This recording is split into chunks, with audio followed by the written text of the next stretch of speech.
உன் குடும்பத்தை இழக்கிற, உன் வாழ்க்கையை இழக்கிற, நீயே செத்து போயிருவ, உன்னாலே ஆரோக்கியமா வாழ முடியாது, உன் ஆரோக்கியம் போயிருது, பணம் போயிருது, கௌரவம் போயிருது, அறிவு போயிருது அப்படின்னு என்னென்ன தீமைகள் எல்லாம் சமூகத்தில் இருக்கிறதோ அந்த தீமைகளில் இருந்து மனிதர்களை மீட்டெடுப்பதற்கு தனித்தனியாக பிரச்சாரம் செய்து மணிக்கணக்கில் விளக்கமளித்து படம் போட்டு சிகரெட் பாக்கெட் விற்குது, அந்த சிகரெட் பாக்கெட்ல ஒரு பெரிய போட்டோ போட்டு வைக்குது அரசு.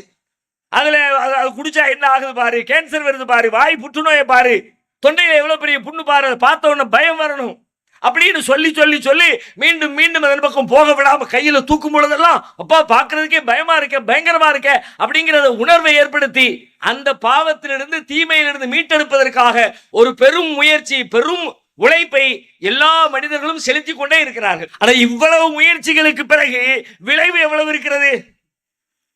இப்ப இந்த ஒரு வருட காலத்துல தமிழக அரசு போதைக்கு எதிராக செலவழித்த தொகையை பற்றி ஒரு புள்ளி விவரத்தை வெளியிட்டிருக்கிறார்கள். எவ்வளவு கூட்டங்கள், எத்தனை மருத்துவர்கள், எத்தனை பேச்சாளர்கள், எத்தனை அரங்குகள், எத்தனை மாணவர்கள், எவ்வளவு விளம்பரங்கள், அதற்காக செய்யப்பட்ட உழைப்புகள் எவ்வளவு பொருளாதாரம் அதற்காக நிதி ஒதுக்கீடு செய்யப்பட்டிருக்கிறது.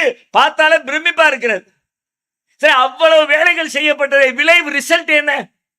அதையெல்லாம் சொன்னதை கேட்டு எல்லாருமே சீர்திருந்தி எல்லாம் வெளியே வந்துட்டாங்களா? முடிஞ்சிச்சா? தமிழ்நாட்டில் கஞ்சா வியாபாரம் முடிஞ்சிருச்சு, க்ளோஸ் பண்ணியாச்சா? கஞ்சா இல்லாத தமிழகம் அறிவிக்கப்பட்டுருச்சா? குப்பை இல்லாத மாநகரம் அப்படின்னு அறிவிக்கிற மாதிரி, புகை இல்லாத கிராமம் அப்படின்னு அறிவிக்கிற மாதிரி இன்னைக்கு தமிழக முதலமைச்சரால் சொல்ல முடியுமா? இத்தனை கோடி செலவழிச்சாச்சு, பல 100 கோடி செலவழிச்சாச்சு சில மாதங்களுக்கு இடையில. இன்றைக்கு தமிழக அரசால் இந்த அரசு கொண்டு வந்த திட்டத்தின் பயனாக, விழிப்புணர்வின் பயனாக, பிரச்சாரத்தின் பயனாக, முயற்சியின் பயனாக, துண்டு பிரசுரங்களின் பயனாக, நாடகங்களின் பயனாக இங்கே கஞ்சா இல்லாத, போதை இல்லாத தமிழகம் உருவாகி இருக்கிறது அப்படின்னு அறிவிப்பு செய்யக்கூடிய நிலை இருக்கிறதா? இல்லையே.